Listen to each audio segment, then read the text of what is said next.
कहो तुम्हारी जन्मभूमि का कितना है विस्तार। कहो तुम्हारी जन्मभूमि का कितना है विस्तार। भिन्न भिन्न यदि देश हमारे तो किसका संसार। भिन्न भिन्न यदि देश हमारे तो किसका संसार।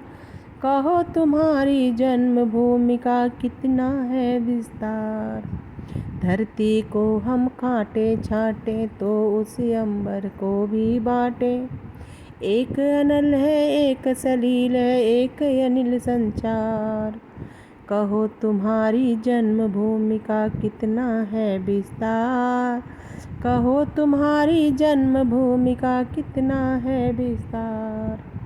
एक भूमि है एक व्योम है एक सूर्य है एक सोम है एक प्रकृति है एक पुरुष है अगणित रूपाकार।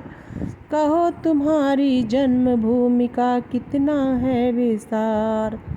ठौर ठौर का गुण अपना है ऋतुओं का कपना तपना है।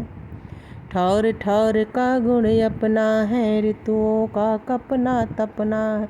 समशीतोष्ण एक रस हमको होना है अविकार। समशीतोष्ण एक रस हमको होना है अविकार। कहो तुम्हारी जन्मभूमि का कितना है विस्तार।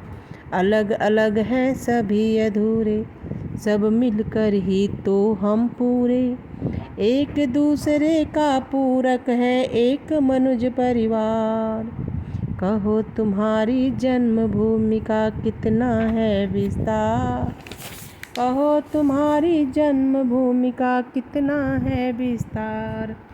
परित्राण का एक मंत्र है विश्वराज जो लोकतंत्र है। परित्राण का एक मंत्र है विश्व राज्य का जो लोकतंत्र है। सब वर्णों का सब धर्मों का जहाँ एक अधिकार। कहो तुम्हारी जन्मभूमि का कितना है विस्तार। कहो तुम्हारी जन्मभूमि का कितना है विस्तार। एक देह के विविध अंग हम सुख दुख में सब एक संग हम। एक देह के विविध अंग हम दुख सुख में सब एक संगम। लगे एक के छत पर सबका स्नेह लेप सौ बार। कहो तुम्हारी जन्मभूमि का कितना है विस्तार। कहो तुम्हारी जन्मभूमि का कितना है विस्तार। इस पाठ के लेखक मैथिली शरण गुप्त जी हैं। मैथिली शरण गुप्त राष्ट्रकवि के रूप में जाने जाते हैं। इनका जन्म चीरगांव जिला झांसी में सन 1886 में हुआ था। इन्हें संस्कृत मराठी बांग्ला तथा हिंदी भाषाओं का ज्ञान प्राप्त था। इनकी प्रमुख रचनाएं हैं भारत भारती जयद्रथवध साकेत यशोधरा विष्णुप्रिया आदि। वर्ष 1931 में यह राष्ट्रपिता गांधी जी के संपर्क में आए थे, जिसके बाद गांधी जी ने इन्हें राष्ट्रकवि की उपाधि प्रदान की थी। सन 1964 में इनका निधन हो गया। धन्यवाद।